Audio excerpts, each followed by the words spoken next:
getting into our first segment of the day, though, we have the reseeding / power rankings of the 16 remaining teams in the NCAA tournament. This was not the easiest exercise to do necessarily. There were a couple spots where I feel like I had to balance the teams that I'm rooting for and ultimately how I feel about them going forward.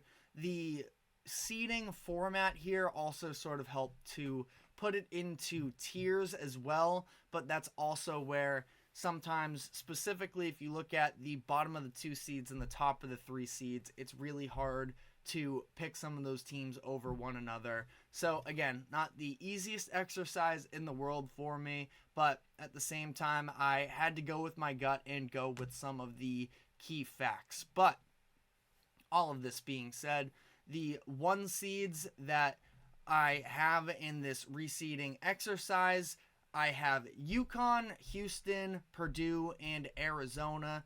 I do still have, I mean, UConn sort of goes without saying in this. They've been the best team in the country really all season long. They have 2 dominant wins to start off this tournament. They are the reigning national champions and have been playing like it. So hard to really switch up on that. It's how I've felt all season really. And here we are, and they are advancing to the Sweet 16 with ease. I do still have Houston over Purdue. I know that a lot of people are sort of shifting into more of a Purdue mindset. I think that a lot of people are overlooking Houston because of how close that game versus Texas A&M was at the end. They allowed 95 points in that game. They put A&M at the free throw line 45 times. Luckily, the Aggies couldn't knock them down. Lucky for them. And if they were to put a lot of other teams at the free throw line that many times, specifically the upcoming Duke, they're not going to win a matchup like that. But despite how close the game was, despite how many things went against the Cougars in this one, I thought that it was a solid win to show that they could win in a different way. Their offense really led the way, which is a bit uncharacteristic, almost in a good way, for Houston this past week. And this was the best win from any 1 or 2 seed in the tournament in my eyes. I thought that A&M was going to be a tough matchup going into it. They were. I think that A&M could have knocked off a couple of these other teams. I think they would have been tough for Purdue, and I think that they potentially could have beaten UNC. Along with the free throws in this game, Houston was also able to win with 4 of their 5 starters fouling out.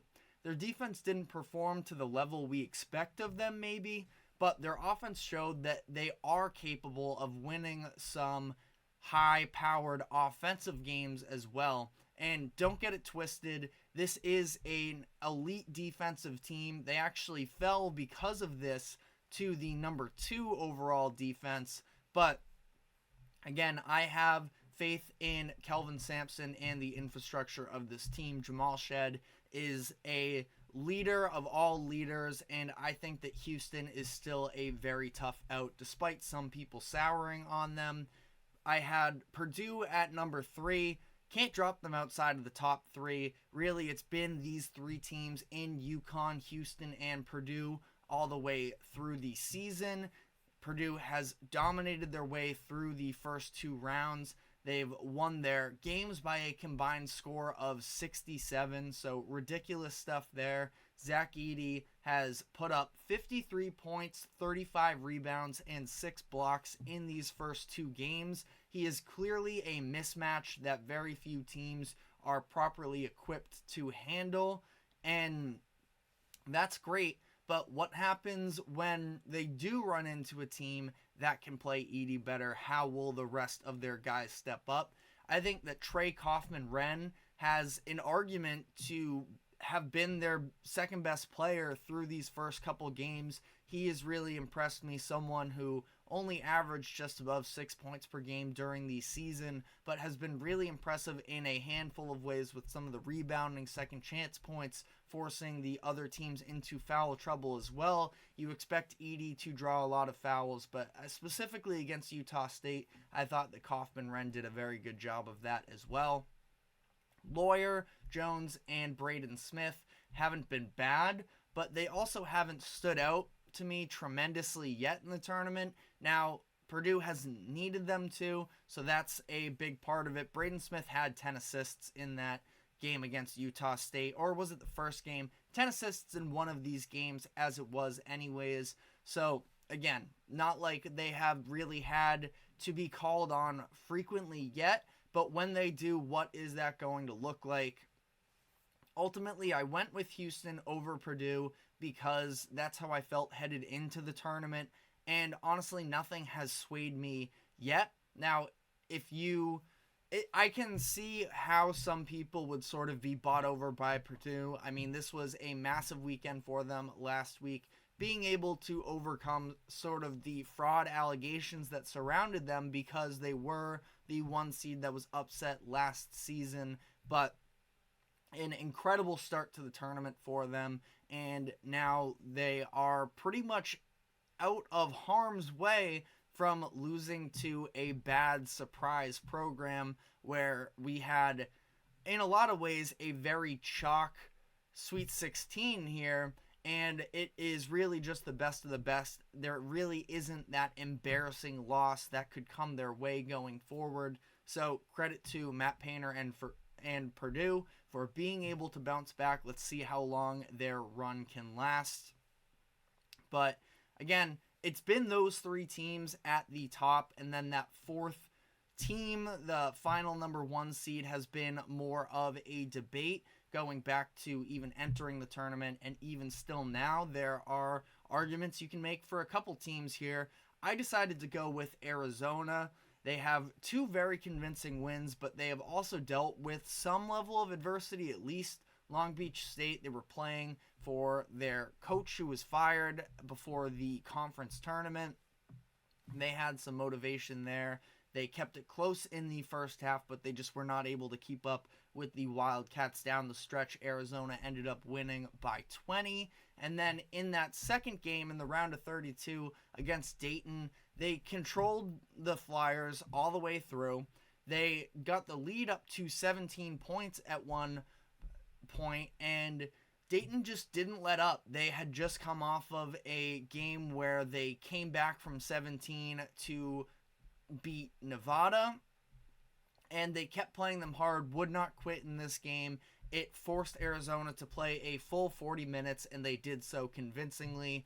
So I thought that the first 2 rounds, not that they've been extremely battle-tested, but ultimately a very solid performance on their end that continues to build on an impressive season where they have a top 10 offense and a top 10 defense. They have a lot of dangerous players with experience. Their whole starting lineup has been in the tournament other than Kylan Boswell, who is the youngest of the group. He's a sophomore. The rest of them are all seniors. You have some championship game experience in Caleb Love, who was in the national championship game with UNC a few years ago. You have Kashad Johnson, the transfer from San Diego State, who last year went to the national championship game. Not to mention Tommy Lloyd took this program with the likes of Umar Ballo and Pele Larson to the Elite Eight in 2022. So Arizona's a very impressive squad. Again, I don't think that this was a runaway necessarily for them being the final number 1 seed, but that is where I landed on. The 2 seeds, I have Iowa State, UNC, Illinois, and Tennessee. I feel like Iowa State is the most underrated team remaining in the tournament. I thought that they were disrespected entering Selection Sunday as they were the final number 2 seed, the number 8 overall, but they've really been taking it to teams lately, even dating back to the Big 12 tournament game where they blew out Houston. They had an argument to some degree for the number 1 seed, the final remaining number 1 seed headed into the tournament in my eyes, but the selection committee didn't see it that way and dropped them down a bunch. I do think that Washington State is a better win than a lot of people want to give them credit for. I mentioned how Houston has dropped down to number 2 in defense. That is because Iowa State has surpassed them for number 1. So that is their identity and something to look forward to. UNC was the only 1 seed that I dropped down outside of the top 4. They were, as we've sort of alluded to, the least convincing 1 seed headed into the tournament. I thought that Iowa State had a case for it. You could make some arguments that Tennessee could have been in there. Maybe if they had won their tournament, they probably would have been. But the Tar Heels are still a very good team. We've seen them be elite defensively at times, and they're going to need to tap into that potential in their upcoming matchup against Alabama, who, of course, has one of the most high-powered offenses in the country. But speaking of high-powered offenses, that takes us to Illinois, who is another team I sort of shuffled around here, not sure exactly where to put them. I went with the number 7 overall spot here. Their offense has been so elite this season. They've especially been on another level since the beginning of the Big Ten tournament. They are currently the number 1 offense in the nation, according to KenPom. Terrence Shannon Jr. has been on an absolute heater, averaging 31.6 points per game in their last 5 games, all of them postseason from the Big Ten tournament to now these first couple NCAA tournament games. The issue is with Illinois, and the reason why I initially had them higher, but I dropped them down as I went further into it, was the fact that we have seen teams similar to Illinois that heavily rely on their offense to carry them through the way. We've seen them struggle to make it in the entirety of the run in March Madness because because of the fact that they have this great offense, but they don't have the defense necessarily to complement it, and it's very hard to win 6 games in a row just relying on your offense. They are the number 92 defensive team in the country. They've been playing well on that end through these first couple games, but I've had a pretty easy schedule with Morehead State in the first round and Duquesne last round. So we'll see how this progresses for them. Again, they are probably going to have to play a different brand of basketball to some degree against Iowa State when that game tips off tomorrow night. Should be one of the games of the weekend. Tennessee, I had coming in as the final 2 seed. Despite playing a close game against Texas, I did think that it was a pretty key performance from the team to remind the nation what their backbone is, and that is under Rick Barnes, they have been a very defensive-minded team that's just seen this uptick in offense due to having a high-level scorer such as Dalton Connect to drop 40 bombs throughout the season. But the SEC had a very down year in terms of defense. Only 3 teams in the top 50 of defenses, according to KenPom. Tennessee was not just the top SEC team, but they were the number 3 defense in the league, in the country, that is, as a whole. Connect in the offense definitely need to get their offense going again coming into this next round where they'll take on Creighton. They can get stagnant at times, but they shot 3 of 25 last round and were from 3, that is, and they were able to win that game. Let's see if they can offensively bounce back and take it to Creighton. But that takes us into the 3 seeds where I have Marquette, Creighton, Duke, and Gonzaga. This was a scenario where it hurt me to drop Marquette down because I don't believe it's been anything that they have specifically done that maybe should have them drop down. But I think that Illinois has just been that impressive, and the ceiling with them is so high. Coming into the tournament, I was a little bit skeptical of them because of the fact that we didn't know how healthy Tyler Kolek was going to be, who missed the last handful of games headed into the tournament, but he's been healthy and he's been great for them. Versus Colorado, the team as a whole had a very uncharacteristic game of turning the ball over. Kolek was guilty of that as well with 6 turnovers himself. They have a tough matchup ahead of them with NC State, and this is another pretty interesting matchup here where we saw them at times struggle with Eddie Lampkin. Lampkin also hurt himself by turning the ball over. We'll see how the big man DJ Burns does in this one. He's, of course, an interior force. I don't know if Marquette really has the size to body him up. Oso Ighodaro is going to need to step up in this scenario. He's taller, but Burns has 40 pounds on him, so we will see about that. Issue is with Creighton, who I really like in this tournament, is the lack of true depth. Their starting lineup is very impressive, and I am sort of dying to see them match up against Purdue because of the fact that they are such a disciplined team under Greg McDermott. They don't foul much, and that's obviously a big deal when you're facing off against Zach Edey, but Kalkbrenner is one of the best players in the country, I think, to specifically match up against Edey, the way that he's disciplined in the post, the way that he uses his size. He can shoot the 3 a little bit as well, spread Edey out. So that's something that I would like to see, but they obviously have to worry about getting through Tennessee first. I had Duke here in this spot now. I think that a lot of people are much higher on Duke than I am. They have had a very impressive start to the tournament here. They were able to beat Vermont with Kyle Filipowski only having 1 field goal attempt.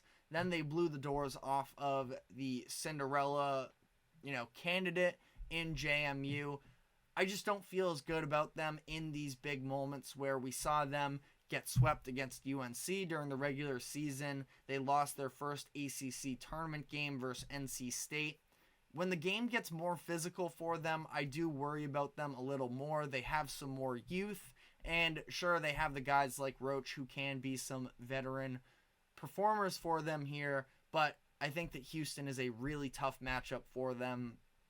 They're relentless, they're physical, and a lot of people have Duke in the upset in this round. I wouldn't be too sure about that, but that's just my opinion, at least as things currently stand. Final number 3 seed I have here is Gonzaga. They've been on the upwards trajectory for months since the turn of the new year. They are 18-3.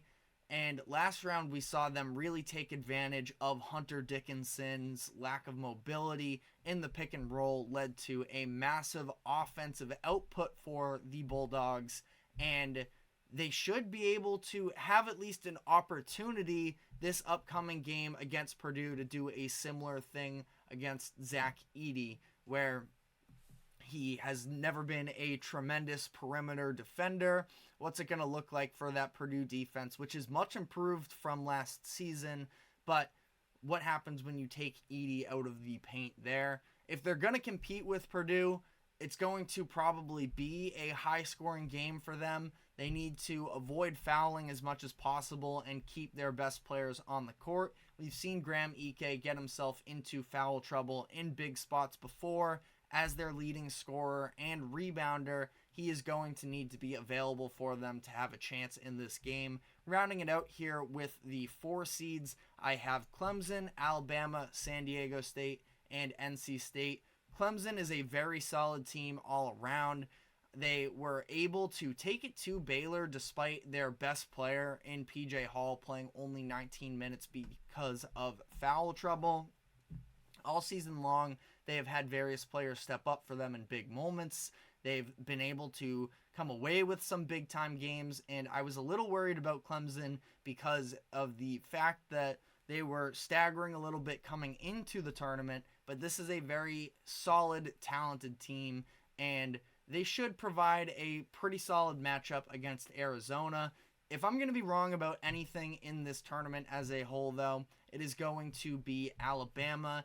and the fact that I have them this low, I didn't like them very much coming into the tournament. They've put together some solid wins. They dominated Charleston, and they won a game that was a little bit in the mud versus Grand Canyon that I thought had a chance to potentially pull off the upset. But no, props to Alabama for winning that kind of a matchup. I did think that a lot of it sort of fell on Grand Canyon and the stagnancy on their offense, just playing a pretty ugly game there. But of course, Alabama's offense is legit, number 4 in the country in KenPom. But my concerns with them are sort of a similar situation to Illinois, but even a little bit more heightened, where they are very reliant on their offense. Their defense has been shaky. They are a high-paced team that needs to play in a lot of shootouts to win. I know how that Grand Canyon game went, but ultimately we'll see what kind of performance they're able to put on against UNC in the coming matchup.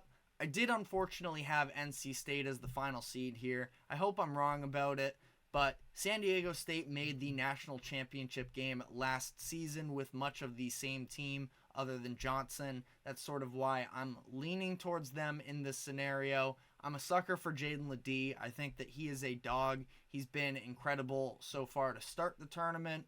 The Aztecs offense is one that can definitely get stagnant as well, but they are elite defensively, and they have the ability to sort of pull opposing teams into the mud a little bit in some of these physical games as well, in my eyes. They are a slow-paced team, so they don't let other teams necessarily run out and outpace them. NC State poses a tough matchup for Marquette with some of the size, but I do think that their run is going to be coming to an end. I hope I'm wrong, but we will see. That is all we have time for on this segment, though. We are going to be taking a break, and when we come back, we will get into the coaching updates in college basketball. So stick with us, and we will be right back.